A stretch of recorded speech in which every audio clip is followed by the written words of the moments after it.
Hello दोस्तों, welcome to PSC classes. मेरा नाम है विक्की जाटव।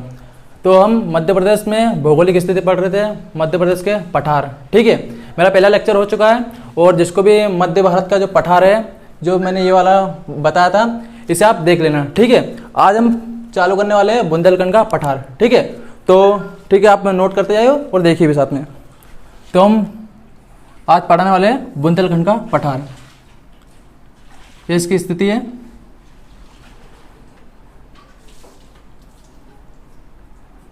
ठीक है, यह बुंदेलखंड का पठार।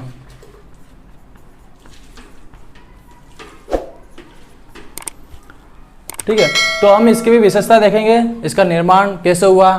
ठीक है, इसकी जो जलवायु वो देखेंगे, फसल देखेंगे। ठीक है, और इसकी ऊंचाई, समुद्र तल से इसकी कितनी ऊंचाई है। ठीक है, तो हम एक एक करके सारी चीजें देखते हैं, आप नोट भी करते जाएंगे। सबसे पहले हम देखते हैं इसका निर्माण, यानी इसका निर्माण जो एक पठार है, इसका निर्माण किस चट्टान से हुआ। तो हम वो देखते हैं निर्माण।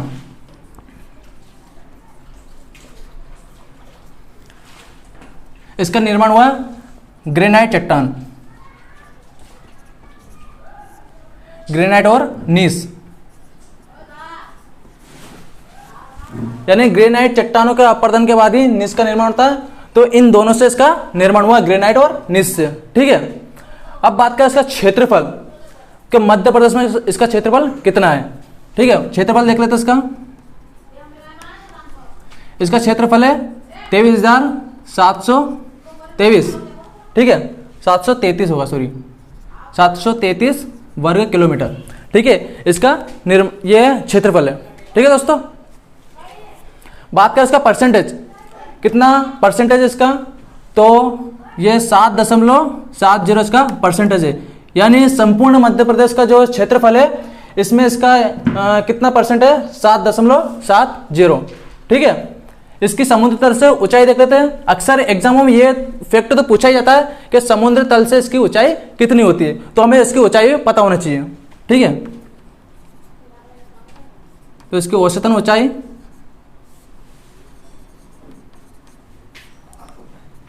आप नोट भी करते जाइए। ठीक है, इसकी ऊंचाई है 300 से 400 मीटर। ठीक है, यानी समुद्र तल से इसकी ऊंचाई कितनी है, 300 से 400 मीटर। यह मध्य प्रदेश का ऊंचाई वाला भाग है। ठीक है, ये आपने नोट कर लिया। अब आगे देखते हैं वर्षा। वर्षा कितनी होती है, तो यहां पर औसतन वर्षा होती है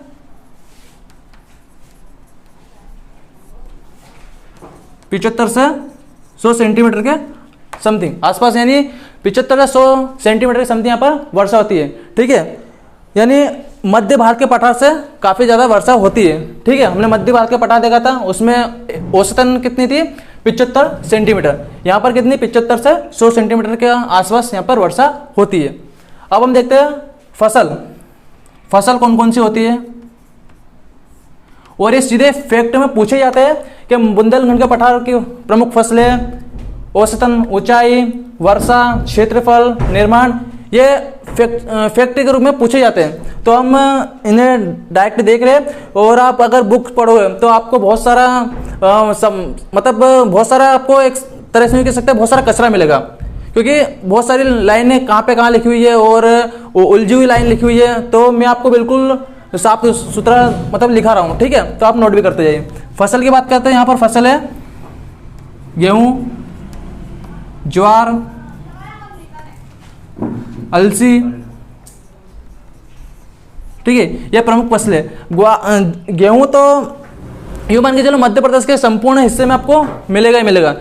बात करें हम ज्वार और अलसी, ये यहाँ के कुछ विशेष फसलें। ठीक है, पैदावार के रूप में ज्यादातर यहाँ पर ये फसलें होती रहती है। ठीक है, अब हम बात करें यहाँ की नदियां देख लेते हैं, यानी बुंदेलखंड के पठार से कौन कौन सी नदियां प्रवाहित होती है। ठीक है, तो इसमें हम देखते हैं पहला बेतवा, बेतवा के बाद में हम देखते हैं सिंध। ठीक है, उसके बाद हम देखते हैं सिंध के बाद में धसान, इसकी सहायक नदियाँ। और बात करें तो केन नदी,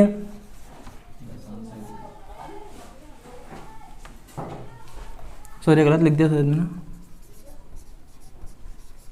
ठीक है, ये यहाँ की प्रमुख नदियां हैं, बेतवा, सिंध, धसान और केन। ठीक है, अब बात करें हम आगे और देखते हैं इसमें फैक्ट। हाँ, यहाँ के हम देख लेते हैं जलवायु। यहाँ जलवायु पाई जाती है महाद्वीपीय जलवायु। हमने देखा था मध्य भारत के पठार में भी कौन सी जलवायु पाई जाती थी, तो महाद्वीपीय प्रकार की जलवायु पाई जाती है। सेम यहाँ पर भी महाद्वीपीय प्रकार की जलवायु पाई जाएगी।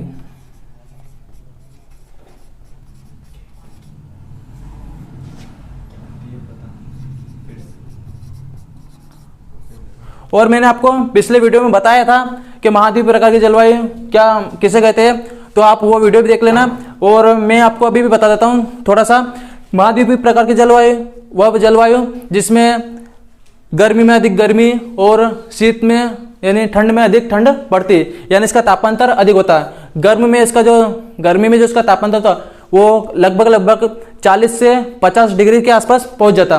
और ठंड की बात करें तो ये 18 से 15 डिग्री सेल्सियस इसका तापमान हो जाता है। यानी गर्मी में तो अधिक गर्मी और ठंड में अधिक ठंड पड़ती है। ठीक है, इसका हमने कारण भी देखा था। कारण वही है, यानी जो ये भूखंड है समुद्र से इसकी दूरी है, इसलिए यहाँ की महाद्वीपीय प्रकार की जलवायु पाई जाती है। क्योंकि समुद्र की जल राशि है, जो बहुत बड़ा जो जल का भंडार है, ये समुद्र से, ये जो बुंदेलखंड का पठार है, इससे इसकी दूरी काफी ज्यादा है। ठीक है, और मध्य प्रदेश तो आपको पता ही है वैसे स्थल रुद्ध, ठीक है, बीचों बीच मध्य भारत के बीचों बीच में है और समुद्र से सीमा तो लगती ही नहीं है। ठीक है, आगे हम फैक्ट देखते हैं। अब ये नोट कर लो, मैं इसको रफ करने वाला हूं।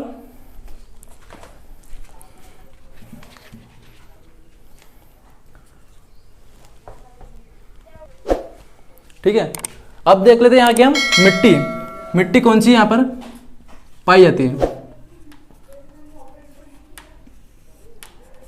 तो बेसिकली यहां पर लाल पीली मिट्टी पाई जाती है। ठीक है, लाल पीली मिट्टी।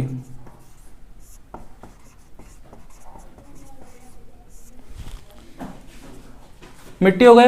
अब देखते हैं हम बुंदेलखंड के पठार में कितने जिले आते हैं। ये क्वेश्चन में काफी बार पूछा जाता कि ये जिला किस पठार में आता है। ठीक है, तो हम वो भी देख लेते हैं। तो आप नोट करना जिले। सबसे पहले देखते हैं हम यहां पर भिंड। ठीक है, तो भिंड हम नोट कर लेते हैं। फिर नीचे देखते हैं हम दतिया। ठीक है, ये भिंड यहां पर है, उसके नीचे दतिया। जो ये ग्वालियर है, ग्वालियर का भी जो ये दक्षिण पूर्व वाला भाग है, ये भी लगता है। ठीक है, तो हम ग्वालियर भी लिख लेते हैं। ठीक है, ग्वालियर का ये वाला भाग लगता है। ठीक है, अब इसके नीचे देखते हैं हम शिवपुरी। ये शिवपुरी यानी पूर्वी भाग शिवपुरी का लगता है इसमें। ठीक है, तो यहां लिखते हैं शिवपुरी पूर्वी भाग। ठीक है, अब हम आते हैं नीचे, यहां पर अशोकनगर। ठीक है, अशोकनगर भी इसमें लगता है।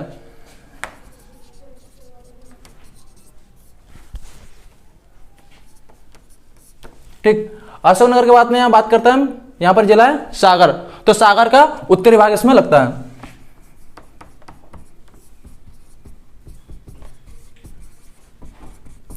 सागर के बाद में यहां पर है टीकमगढ़ और यह है निवाड़ी। तो टीकमगढ़ और निवाड़ी जो दो जिले हैं, ये भी हम लिख लेते हैं।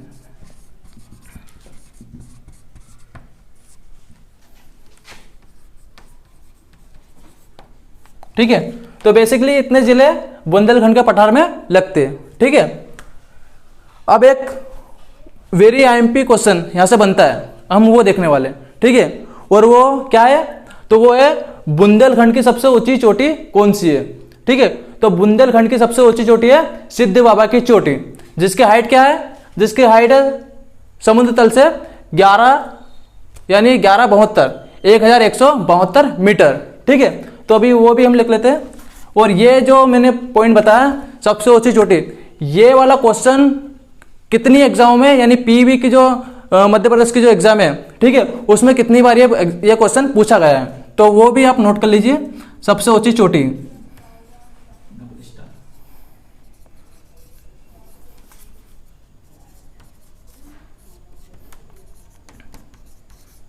ठीक है, आप इस पे स्टार बना लो या फिर आप इसको अच्छे से रट ही डालो मेरे हिसाब से तो, क्योंकि ये क्वेश्चन पूछने की बहुत बहुत संभावना रहती है। ठीक है,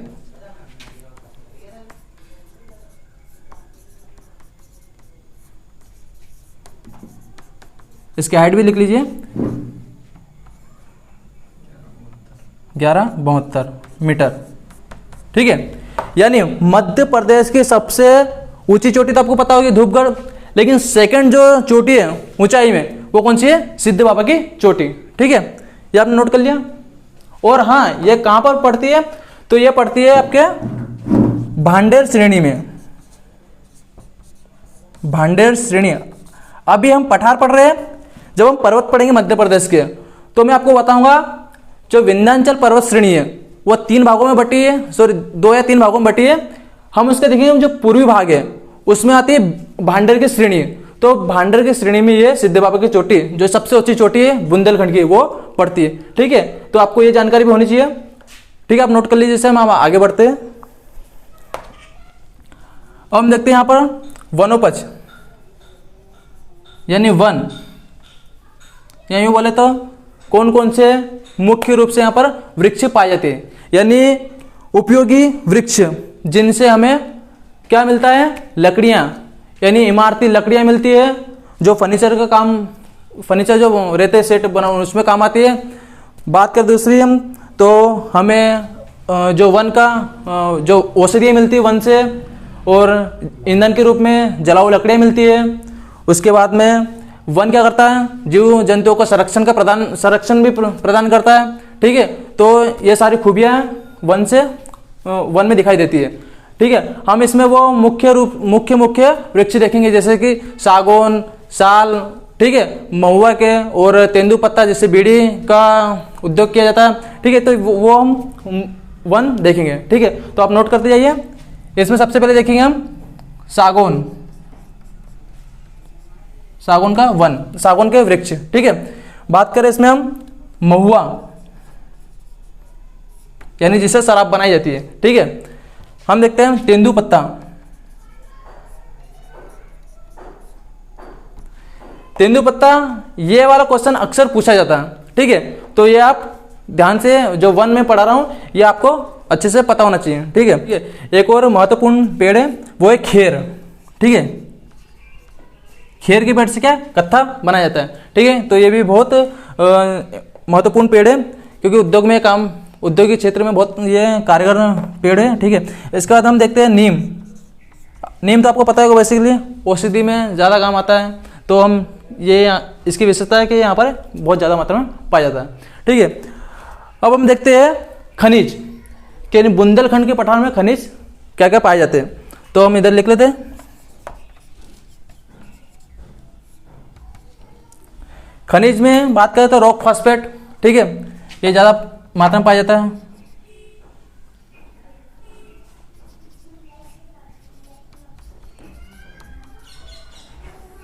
ठीक, रॉक फॉस्फेट ये यहाँ पर बेसिकली ज़्यादा मात्रा में खनिज पाया जाता है। अब हम देखते हैं कुछ स्थलखंड जो बुंदेलखंड के क्षेत्र में काफ़ी ज़्यादा प्रसिद्ध है, और ज़्यादातर हम वो चीज़ देखेंगे जो एग्जाम में बहुत बार पूछी गई है। ठीक है, जैसे कि आपको पता होगा जौहर कुंड। ठीक है, एक तो आप लोगों को पता होगा गुजरात में है और मध्य प्रदेश में भी है जौहर कुंड। उसके बाद नौखंडा महल, खूनी दरवाजा। ठीक है, तो ये सारी चीज़ भी हम देख लेते हैं जो ये अक्सर एग्जामों में पूछी जाती है और कितनी बार पूछी भी गई है। ठीक है, तो स्थल में आप नोट करिए नौखंडा महल,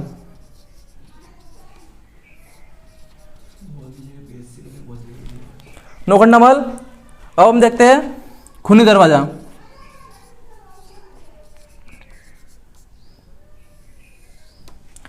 खूनी दरवाजा के बाद में जौहर कुंड।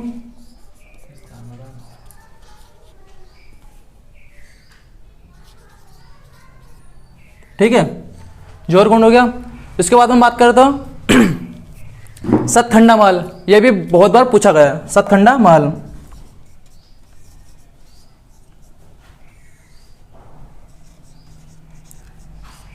ये चारों आपको कहाँ देखने को मिलेंगे? तो ये अशोकनगर में। ठीक है, अशोकनगर में आपको देखने को मिलेंगे। और एक चीज़ यहाँ पर है बुंदेलखंड। यानी बुंदेलखंड आपको नाम से पता होगा कि इसका नाम कैसे पड़ा। तो बुंदेला राजवंश की राजधानी रही, उनका यहाँ पर वर्चस्व बहुत ज़्यादा रहा, काफ़ी टाइम तक उनका राजपाट चलता रहा, ठीक है। जिसमें छत्रसाल बुंदेला हुए, वीर सिंह बुंदेला हुए, कीर्तिवीर सिंह बुंदेला हुए, तो ऐसे बहुत सारे शौर्यवीर राजा महाराजा हुए जिन्होंने बुंदेलखंड का अस्तित्व बचा कर रखा, ठीक है। उन्होंने मुगलों से भी लोहा लिया और जो आसपास के क्षेत्र थे, भोज हो, परमार हो, गढ़वाल हो, ऐसे जो तमाम जो शासक थे उनसे भी इन्होंने क्या करा, अपने राज्य को बचा कर रखा, ठीक है। तो इसी के नाम पर बुंदेलखंड इसका नाम पड़ा, पठार का, ठीक है। तो आप ये नोट कर लीजिए। आगे का हम पढ़ने वाले हैं मालवा का पठार, जो काफी महत्वपूर्ण है। और मालवा का पठार से यानी ये समझ लो कि बहुत ही ज्यादा क्वेश्चन बनने को, ठीक है, बनते हैं यहाँ पर। अब हम देखते हैं मालवा का पठार, आप ये नोट कर लीजिए, मैं इसे रफ करने वाला हूँ। तो हमने बुंदेलखंड का पठार देख लिया, अब हम क्या देखने वाले हैं, मालवा का पठार, ठीक है। मालवा का पठार इस मध्य भारत में सबसे बड़ा पठार, ठीक है, देखने को मिलता है। अब हम इसका थोड़ा सा मैप बना लेते हैं। ये मालवा का पठार, ठीक है।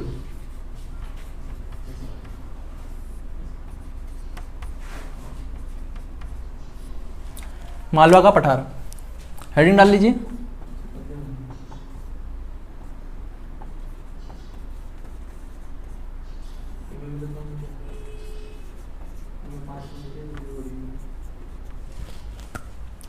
मालवा का पठार में भी हम वही देखेंगे, निर्माण, क्षेत्रफल, ठीक है, फसल, जलवायु, ठीक है। हमें यही तो देखना है कि जितने भी जो भौगोलिक क्षेत्रों में बांटा, इनकी विशेषता क्या है, ठीक है, और इन्हें क्यों बांटा गया है। इसलिए बांटा गया क्योंकि हम सरलता से समझ सके, पढ़ सके, ठीक है। इसी कारण भूगोलवेत्ताओं ने क्या करा, अध्ययन करने के लिए इन जो पठार जो बनाए, अलग अलग जो बांटे, डिवाइड करे, इनको हम अच्छे से समझ सके।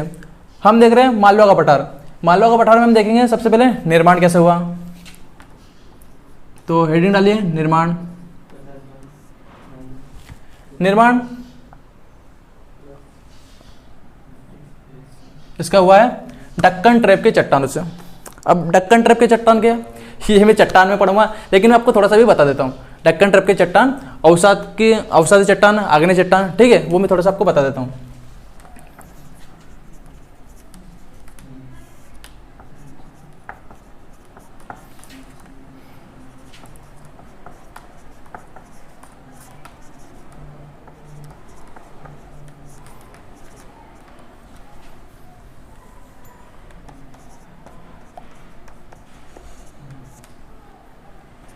ठीक है, डक्कन ट्रैप के चट्टान, मालवा का पठार का कुछ हिस्सा डक्कन ट्रैप के चट्टान, तो कुछ हिस्सा आग्नेय चट्टान से बना। आग्नेय चट्टान बाद में क्या होती है, क्या बनती है, बेसाल्ट चट्टान, और बेसाल्ट चट्टान क्या बनती है, बाद में काली मिट्टी का रूप ले लेती है, ठीक है। तो बेसिकली इसका निर्माण डक्कन ट्रैप और आग्नेय चट्टान से हुआ है। मैं बताऊंगा आपको आग्नेय चट्टान किसे कहते हैं, डक्कन ट्रैप चट्टान किसे कहते हैं, धारवाड़, कडप्पा, ये मैंने आपको बता दिया कि मैं जब मिट्टी पढ़ाऊंगा, आपको चट्टान पढ़ाऊंगा, तब आपको मैं समझा दूंगा, ठीक है। अभी आप लिख लीजिए निर्माण कैसे हुआ। अब देखते हैं इसका क्षेत्रफल। मालवा के पठार का क्षेत्रफल पूछा गया, इसलिए मैं सभी के क्षेत्रफल आपको बता रहा हूं, ठीक है। तो मालवा का क्षेत्रफल है, मालवा के पठार का 88,222.2, यानी पूरा हमें पता होना चाहिए, ठीक है। थोड़ा सा बड़ा लिख देता हूं, ये इसका पूरा क्षेत्रफल है। कहीं कहीं बुकों में या कहीं ऑप्शन में लिखा सिर्फ इतना, ठीक है। तो हमें पूरा पता होना चाहिए, क्योंकि ऑप्शन में अगर दे दें कि 88, ये 0.3, 0.4, 0.5 ऐसा लगा दिया तो हम कंफ्यूज हो जाएंगे, ठीक है। बेसिकली इतना डीप में आएगा, लेकिन हमें पता होना चाहिए कि 0.2 भी इसमें रहता है, ठीक है। ये तो सभी को पता रहता है, 88,222 वर्ग किलोमीटर, 0.2 भी, ये थोड़ा सा ज़्यादा आपको ध्यान रखना, ठीक है। परसेंटेज की बात करें तो कितना परसेंटेज है, ठीक है, वो परसेंटेज भी इसका हम देख लेते हैं। तो इसका परसेंटेज है 28.62%, यानी 28.62% इसका क्या है, मालवा का पठार का टोटल मध्य प्रदेश में इसकी हिस्सेदारी है, ठीक है। परसेंटेज पिछली बार एग्जाम में पूछा गया है, तो ये भी आप जरूर याद रखें, ठीक है। और ये सबसे बड़ा पठार है, मालवा का पठार है मध्य प्रदेश का सबसे बड़ा पठार है, ठीक है। तो आप ये भी लिख लेना, सबसे बड़ा पठार,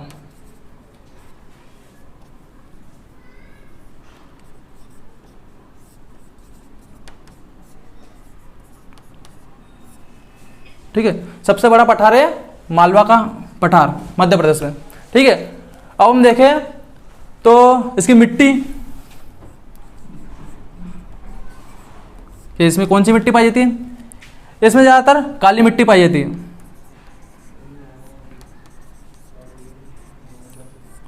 और काली मिट्टी का ऐसा नहीं है इसमें कि पूरे क्षेत्र में काली मिट्टी, कहीं कहीं पर गहरी काली, तो कहीं पे कम गहरी काली, कहीं कहीं पे छिछली काली।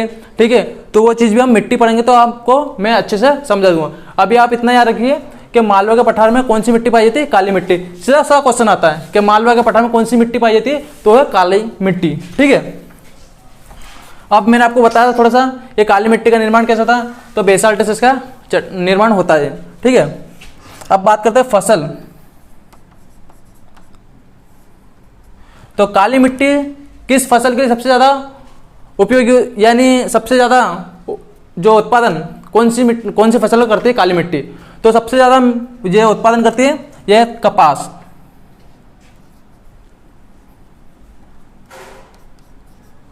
ठीक है, सबसे ज़्यादा जो उत्पादन करती है वो करते कपास, इसलिए से काली कपासी मिट्टी भी कहते हैं। ठीक है, हाँ एक नाम और लिख लीजिए यहाँ पर, काली मिट्टी को क्या बोलते हैं? रेगुन।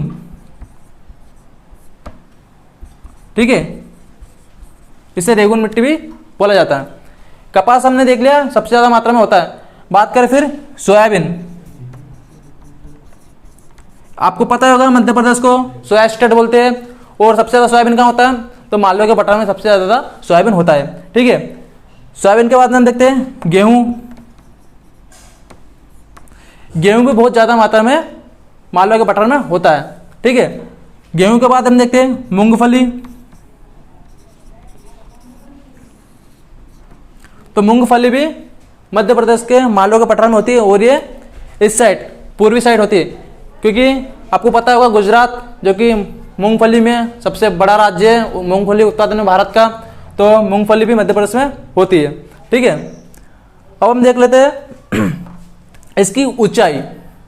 ठीक है, समुद्र तल से मालवा के पठार की ऊंचाई क्या है? ठीक है, तो ये क्वेश्चन भी बहुत महत्वपूर्ण क्वेश्चन है कि मालवा के पठार की ऊंचाई कितनी है? तो वो है 300 मीटर से 600 मीटर। ठीक है, हम लिख लेते हैं औसतन ऊंचाई 300 मीटर से 600 मीटर, यानी हम यूं कह सकते हैं कि मालवा का पठार पूरे मध्य प्रदेश में सबसे ऊंचाई पर स्थित है। ठीक है, इस कारण यहाँ पर ना बाढ़ का खतरा ना और भी किसी आपदा का खतरा रहता है। ठीक है, हमने इसका आइडिया पे कितने 300 मीटर से 600 मीटर। ठीक है, अब हम देख लेते हैं यहाँ पर नदियाँ, कि मालवा के पठार में कौन कौन सी नदियाँ प्रवाहित होती है। ठीक है, वो देख लेते हैं हम नदियाँ।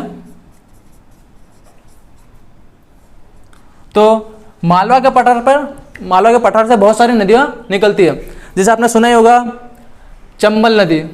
ठीक है, जो मध्य प्रदेश की दूसरी सबसे बड़ी नदी मानी जाती है। ठीक है, उसके बाद आपने देखा होगा शिप्रा नदी, काली सिंध नदी, पार्वती नदी, ये बड़ी बड़ी नदियाँ मालवा के पठार से ही निकलती है। ठीक है, और ये मालवा के पठार का जो यूं कहिए कि मालवा के पठार की जीवन रेखाएं मानी जाती है, क्योंकि मालवा के पठार में इन नदियों के द्वारा ही जल पूर्ति की जो जल की आपूर्ति वो यहाँ से पूरी की जाती है। ठीक है, कौन कौन सी नदी है? चंबल नदी, उसके बाद में शिप्रा नदी, काली सिंध नदी,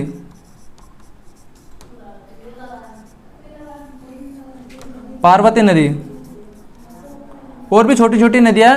वैसे तो मध्य प्रदेश में सबसे ज़्यादा नदियाँ पाई जाती है। ठीक है, पर हम छोटी छोटी नदियों को नहीं देख रहे। इसमें एक नदी और देख लेना, माही नदी, जो कि मध्य प्रदेश में तो कम प्रभावित होती है, गुजरात में ज़्यादा होती है। ठीक है, माही को भी हम देख लेते हैं। नदियाँ पढ़ाऊंगा तब मैं आपको अच्छे से पढ़ा दूंगा कि नदियाँ कौन सी नदी कहाँ से निकली, कहाँ पर मिलती है। ठीक है, कितनी लंबाई है, कौन कौन से इनको पर नगर बसे हुए हैं, कौन कौन सी परियोजनाएं। ठीक है, ये जो पूरा नदियों का जो पार्ट है ये भी बहुत महत्वपूर्ण है, क्वेश्चन यहाँ से भी बहुत ज़्यादा बनते हैं। ठीक है, नदियाँ देख ली हमने। अब हम देखते हैं जो मालवा का पठार में यानी जलवायु।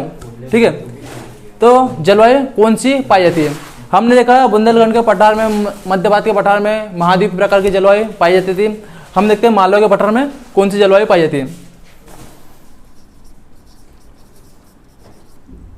तो यहां पर सम जलवायु पाई जाती है। ठीक है, अब सम जलवायु क्या है इसे भी समझना बहुत जरूरी है।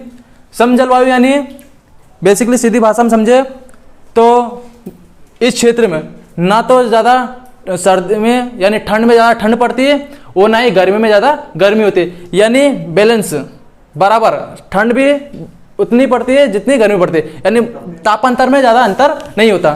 ठीक है, तो यहाँ पे हम देखते हैं तापांतर ज़्यादा से ज़्यादा आपको देखने को मिलेगा 37 डिग्री सेल्सियस, 38 डिग्री सेल्सियस। ठीक है, और ज़्यादा हुआ तो अगर हम विदिशा को थोड़ा सा ऐड कर ले तो 49 के आसपास चला जाता है। और अगर हम सर्दी की बात करें तो सर्दी में वही 20, 18 और 20, 19, 20 के आसपास बताइए, यानी ज़्यादा यहाँ पर ठंड में ठंड नहीं पड़ती और गर्मी में ज़्यादा गर्मी नहीं पड़ती, तो उससे क्या बोलते हैं सम जलवायु। ठीक है, समझ में आ गया आपको, ये नोट कर लीजिए और मैं आपको इसको रब करने वाला हूँ।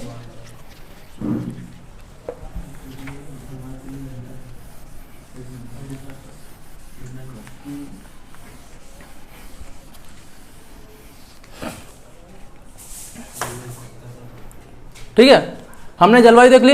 अब हम देख लेते हैं कि वर्षा यानी औसतन वर्षा कितनी होती है। यह क्वेश्चन भी बहुत ही बार पूछा गया।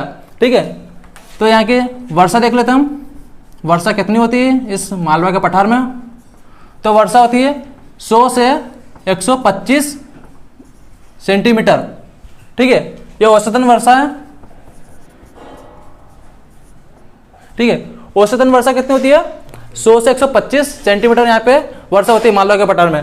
आपको पता होगा पूरे मध्य प्रदेश में जो वर्षा होती है उसका औसत कितना है, तो उसका औसतन 112 सेंटीमीटर। ठीक है, यानी 112 सेंटीमीटर इसका मध्य प्रदेश का पूरा औसत है वर्षा का। ठीक है, तो आप मालवा के पठार का भी देख लीजिए 100 से 125 सेंटीमीटर वर्षा होती है। ठीक है, अब हम देखते हैं मालवा के पठार की सबसे ऊंची चोटी, यानी ये क्वेश्चन भी मैं आपको बता दूं बहुत ही बार पूछा गया है कि मालवा के पठार की सबसे ऊंची चोटी कौन सी है, इसकी हाइट क्या है और ये किस स्थान पर स्थित है। ठीक है, हम तीनों चीजें देखेंगे। तो नोट करिए, सबसे ऊंची चोटी मालवा के पठार की सबसे ऊंची चोटी वो है सिगार। ठीक है, सिगार सबसे ऊंची चोटी है मालवा के पठार की। इसकी हाइट की बात करें तो कितनी है, वो है 881 मीटर इसकी हाइट है। अब क्वेश्चन आता है ये कहां पर स्थित है, तो ये इंदौर जिले के मऊ तहसील में, यानी इंदौर जिले की मऊ तहसील।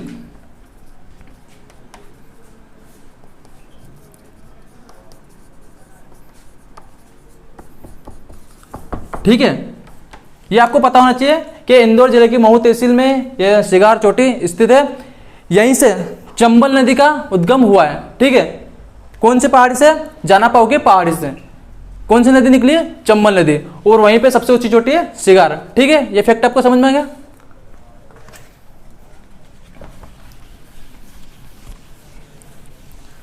अब हम देख लेते हैं मध्य प्रदेश के कुछ प्रमुख पर्यटन स्थल या प्रमुख जो मालवा के पठार में कुछ प्रमुख पर्यटन स्थल, यानी पर्यटकों के लिए कौन कौन से स्थल है जो बहुत पर्यटन के लिए आतुर होते हैं। ठीक है, वो हम देख लेते हैं पर्यटन स्थल।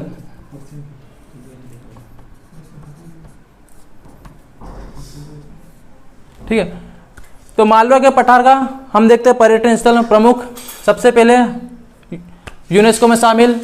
ठीक है, 2003 में हुआ भीमबेटका की गुफा, रायसेन जिले में पड़ते, आपको पता ही होगा। तो सबसे बड़ा जो पर्यटन स्थल है वो देखते हैं भीमबेटका की गुफा।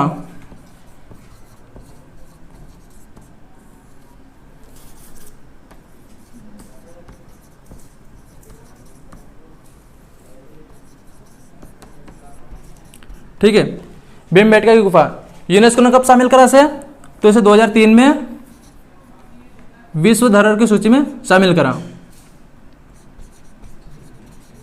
विश्व विरासत स्थल है। ठीक है, 2003 में इसे शामिल करा। ठीक है, अब हम देखते हैं मालवा का पठार का एक और पवित्र स्थल, वो उज्जैन। आपको पता ही होगा मंदिरों का शहर बोलते हैं इसे, महाकालेश्वर मंदिर जो कि 12 ज्योतिर्लिंगों में से एक है, जो कि कहाँ पर है, उज्जैन में। और किस नदी पर है, ये शिप्रा नदी पे। ठीक है, मैं नदी पढ़ाऊंगा, प्रमुख स्थल पढ़ाऊंगा, तो आप वहाँ पे आपको पूरा डिटेल बताऊंगा। आप अभी इतना देख लीजिए कि मालवा के पठार में पर्यटन स्थल कौन कौन से हैं। ठीक है, एक पड़ता है महेश्वर, एक पड़ता है आपका ओंकारेश्वर। ओंकारेश्वर में भी जो 12 ज्योतिर्लिंग है उसमें से एक ज्योतिर्लिंग यहाँ पर विराजमान है। कहाँ पर, ओंकारेश्वर। महेश्वर आपको पता है अहिल्याबाई की राजधानी रही है। ठीक है, दोनों क्या है, नर्मदा नदी के किनारे बसे हुए शहर है। ठीक है, तो ये भी पर्यटन के लिए बहुत प्रमुख स्थल माने जाते हैं। अब हम देख लेते हैं थोड़ा सा इधर धार की बात करें हम, तो आपको पता होगा धार यानी यहाँ पर पाया जाता है मांडू शहर, जो जिसे बोलते हैं सिटी ऑफ जॉय यानी आनंद की नगरी, जो बहुत ही प्रसिद्ध है। अभी वर्तमान में इसकी बात चल रही है कि इसे विश्व विरासत सूची में शामिल किया जाए। ठीक है, अभी वर्तमान में भारत के कितने 40 ऐसे स्थल जिन्हें सूची में शामिल किया गया है, और अभी कितने ऐसे स्थल है जिन्हें यूनेस्को ने शामिल कर लिया है, तो वो है 38 ऐसे स्थल जिन्हें शामिल कर लिया है। और मैं थोड़ी सी करंट की जानकारी दे देता हूँ, जैसे कि ग्वालियर और ओरछा को विश्व विरासत सूची में शामिल कर लिया है, इसलिए भारत के टोटल कितने 40 ऐसे स्थल है जिन्हें शामिल कर लिया है। लेकिन मान्यता प्राप्त कितने भी, मान्यता प्राप्त भी आपके 38, और जो 38वां कौन था, तो वो था आपका जयपुर शहर। ठीक है, जिसे शामिल किया था। ठीक है, अभी हम इतना देख लीजिए। अब अगर हम भारत पढ़ेंगे, भारत का पूरा डिटेल पढ़ेंगे, तब मैं आपको पूरा थोड़ा सा ज़्यादा सा बता दूंगा। अभी हम मालवा का पठार ही देख रहे हैं। ठीक है, ये आपको समझ में आ गया। अब मेरे हिसाब से ये मालवा का पठार है, ये पूरा कंप्लीट हो गया, क्योंकि इसमें तो बहुत सारे फैक्ट है जो अभी वो इतना हमें यहाँ पर जानना आवश्यक नहीं, हम थोड़ा डिटेल पढ़ेंगे तो वो हम समझ लेंगे। अभी मालवा का पठार है, इतना ही नोट कर लीजिए। ठीक है, मैं अब कर रहा हूँ इसे, आप स्क्रीनशॉट ले लीजिए इसका।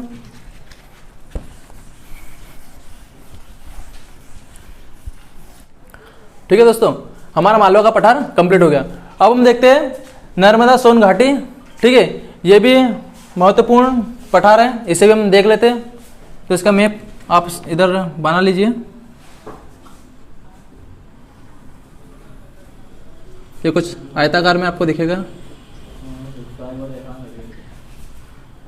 यह नर्मदा सोन घाटी।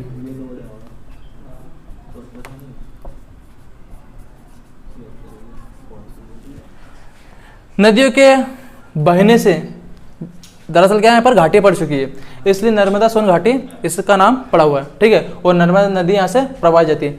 ठीक है, और ये किस दिशा में प्रवाहित होती है, ये पूर्व से पश्चिम में प्रवाहित होती है। ठीक है, हम देखते हैं नर्मदा सोन घाटी। हेडिंग डाल लीजिए आप, नर्मदा सोन घाटी।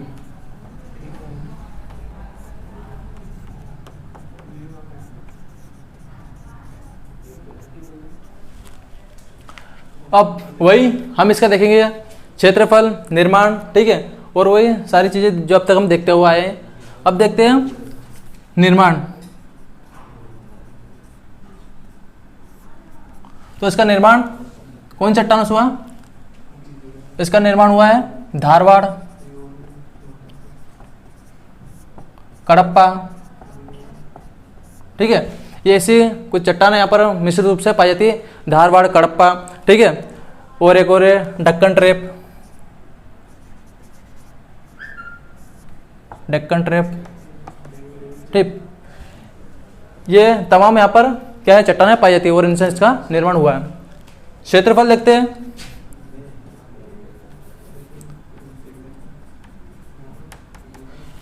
मध्य प्रदेश का दूसरा सबसे बड़ा पठार है नर्मदा सोन घाटी। पहला हमने बड़ा पठार देखा था मालवा का पठार, दूसरा बड़ा पठार कौन सा है, नर्मदा सोन घाटी। इसका क्षेत्रफल कितना है, इसका क्षेत्रफल 86,000 वर्ग किलोमीटर।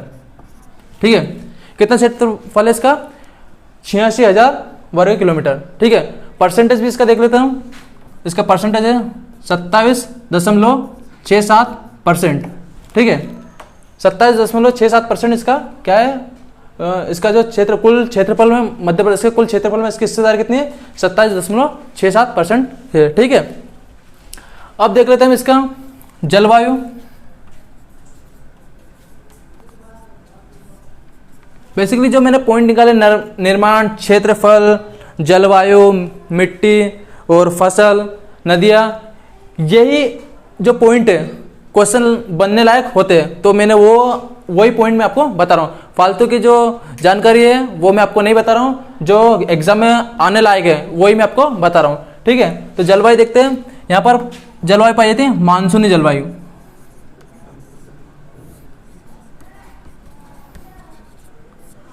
मानसूनी जलवायु बेसिकली हमने देखा महाद्वीपीय जलवायु, सम जलवायु, मानसूनी जलवायु यानी जो भारत में बेसिकली भारत में जो जलवायु पाई जाती है मानसूनी जलवायु, यानी भारत में या मध्य प्रदेश की हम बात करें तो वर्षा ऋतु का आगमन कब होता है? तो वर्षा ऋतु जून माह के मध्य से आरंभ हो जाती है वर्षा। और बात करें हम गर्मी की, तो गर्मी के मार्च से गर्मी चालू हो जाती है। बात करें हम शीत ऋतु की तो अक्टूबर नवंबर से चालू हो जाती है। ठीक है, यानी जो भारत की जो जलवायु चलती है सेम वही जलवायु मध्य प्रदेश के नर्मदा सोन घाटी में पाई जाती है। यानी समय समय पर बिना अंतर के जो मानसून आता है वही मानसूनी जलवायु कहाँ पर पाई जाती है? नर्मदा सोन घाटी में पाई जाती है। ठीक है, अब हम देख लेते हैं यहाँ पर वर्षा। यहाँ पर औसतन वर्षा कितनी होती है? ठीक है, तो यहाँ पर औसतन वर्षा 125 सेंटीमीटर के लगभग होती है। 125 सेंटीमीटर वर्षा होती है। ठीक है, नर्मदा सोन घाटी क्षेत्र में। ठीक है, अब हम देखते हैं फसल। फसल में आपको देखने को मिलेगी कपास, कपास की खेती होती है। गेहूं, ज़्यादातर गेहूं होता है नर्मदा सोन घाटी क्षेत्र में। ठीक है, उसके बाद में आपको दिखेगा, आपको यहाँ पर देखने को मिलेगा पश्चिमी, जो इधर वाला जो पूर्वी वाला जो क्षेत्र है, यहाँ पर आपको कुछ चावल की खेती भी दिखेगी आपको कि चावल का उत्पादन भी होता है यहाँ पर। ठीक है, ठीक है, ये चावल, क्योंकि आपको पता होगा जब छत्तीसगढ़ मध्य प्रदेश में था तब इधर जो एरिया है ये वाला पूर्वी एरिया, ये चावल के लिए काफ़ी ज़्यादा फेमस है। ठीक है, यहाँ पर चावल की खेती ज़्यादा होती रहती है। और आपको पता ही होगा कि मध्य प्रदेश छत्तीसगढ़ को धान का कटोरा भी बोला जाता है, क्योंकि यहाँ पर ज़्यादा चावल उत्पादित किया जाता है। ठीक है, तो नर्मदा सोन घाटी में भी चावल का उत्पादन किया जाता है, इसलिए हम इसे भी यहाँ पर रखेंगे। ठीक है, चावल हो गया। अब हम देखें यहाँ पर बात करें खनिज की, तो खनिज में हम देखते हैं यहाँ पर संगमरमर। ठीक है,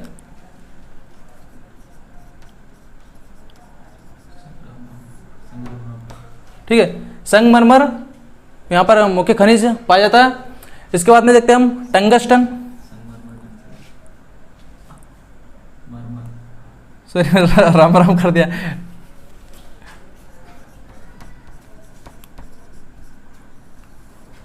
ठीक है, संगमरमर। बात करें टंगस्टन, यहाँ पर प्रमुख रूप से पाया जाता है। टंगस्टन आपको पता होगा क्या काम आता है? जो बल्ब का फिलामेंट होता है उसी का बनता है टंगस्टन का। और ये मध्य प्रदेश में कहाँ पर पाया जाता है सबसे ज़्यादा? तो ये मध्य प्रदेश में पाया जाता है, होशंगाबाद में सबसे ज़्यादा मात्रा में पाया जाता है टंगस्टन। ठीक है, ठीक है, संगमरमर हो गया, टंगस्टन। एक यहाँ पर पाया जाता है चूना पत्थर। ठीक है, चूना पत्थर। और बात करें हम यहाँ पे खनिज की, तो खनिज पाया जाता है यहाँ पर हमारा कोयला। ठीक है, कोयला भी यहाँ पर पाया जाता है। बैतूल जिले का पाथरखेड़ा, यहाँ पर बहुत मात्रा में कोयला पाया जाता है। ठीक है, अब हम देख लेते हैं यहाँ की नदियाँ और मिट्टी। पहले हम नदियाँ देख लेते हैं। नदी में हम देखते हैं,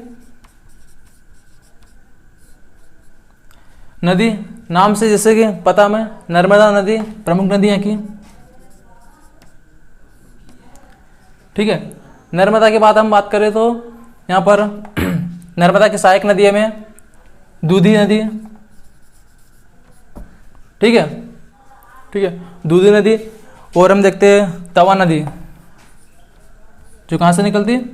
होशंगाबाद में। ठीक है, होशंगाबाद इसी नदी के किनारे बसा हुआ है होशंगाबाद का जो एक शहर है, सॉरी पंचमढ़ी, जो किस नदी के किनारे बसा हुआ, तवा नदी का। तो ये यहाँ की प्रमुख नदियाँ है। ठीक है, अब हम देखें यहाँ की मिट्टी। तो यहाँ पर ज़्यादातर गहरी काली मिट्टी पाई जाती है।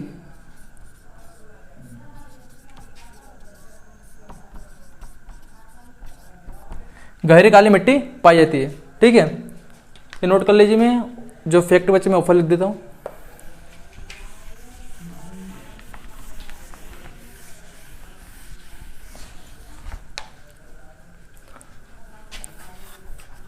अब यहाँ पे हम देखते हैं इसकी ऊंचाई। औसतन ऊंचाई कितनी है इसकी? इसकी औसतन ऊंचाई है लगभग 300 मीटर। ठीक है, कितनी ऊंचाई इसकी? 300 मीटर। समुद्र तल से इसकी 300 मीटर ऊंचाई। अब यहाँ से एक महत्वपूर्ण फैक्ट निकलता है। ठीक है, और ये क्वेश्चन बनता है कि मध्य प्रदेश का सबसे निचला क्षेत्र कौन सा है। ठीक है, तो हमें जब हम ये सारी चीज़ें पढ़ लेते हैं तो हमें पता चलता है कि सबसे निचला क्षेत्र कौन सा है, तो है नर्मदा सोन घाटी क्षेत्र। यानी मध्य प्रदेश का सबसे गहरा क्षेत्र या सबसे निचला क्षेत्र की हम बात करें तो है नर्मदा सोन घाटी। ठीक है,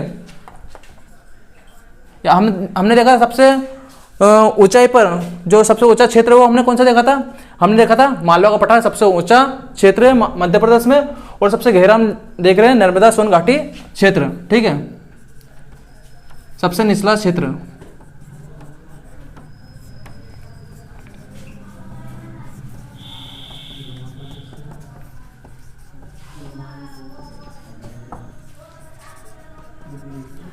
सबसे निचला क्षेत्र नर्मदा सोन घाटी। ठीक है, अब हम देखते हैं यहां पर प्रमुख जिले। देखिए हम, ठीक, जिले तो हमें इसमें कुछ जिले आएंगे क्योंकि कुछ जिले सतपुड़ा में, तो कुछ जिले मालवा में लगते हैं। तो जिले तो हम यहीं पे इसे ठीक से नहीं लिखे तो भी चलेगा। ठीक है, हम अब यहाँ पे देख लेते हैं प्रमुख स्थल। ठीक है, प्रमुख स्थल कौन कौन से हैं? स्थल में हम देखते हैं सबसे जो पर्यटकों के लिए बहुत ज़्यादा पसंदीदा स्थल है वो है पंचमढ़ी। ठीक है, इसे पर्यटकों का स्वर्ग भी कहा जाता है। ठीक है, तो पंचमढ़ी बहुत फेमस स्थल है इस क्षेत्र का। अब बात करें हम जबलपुर की, तो जबलपुर में आपने देखा होगा, सुना होगा भेड़ाघाट जलप्रपात, 64 योगिनी। ठीक है, ये यहाँ के क्या है? प्रसिद्ध स्थल है। तो भेड़ाघाट का क्या है? भेड़ाघाट जलप्रपात जबलपुर का, और 64 योगिनी मंदिर।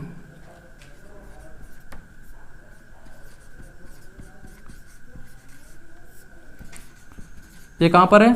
ये जबलपुर में है। ठीक है, तो ये हमारे प्रमुख स्थल हो गए। ठीक है, अब बात करें हम कुछ फैक्ट इसमें तो नहीं बच रहे, मेरे हिसाब से कंप्लीट हो गया है। ठीक है, तो हम अब इसे यहीं पे देख रहे हैं। ये हमारा जो नर्मदा सोन घाटी का जो क्षेत्र है ये पूरा खत्म हो गया। अब हम इसके आगे वाले जो बचे हुए हैं, सतपुड़ा जो पर्वत श्रेणी बची हुई है हमारी, और रीवा पन्ना का पठार बचा है, और एक बचा हमारा बघेलखंड का पठार। ठीक है, तो हमारे 3-4 और हम पठार जो बचे वो हम आगे वाले वीडियो में देखेंगे। तो आप पहले इसका स्क्रीनशॉट लीजिए, मैं इसको रफ करने वाला हूँ।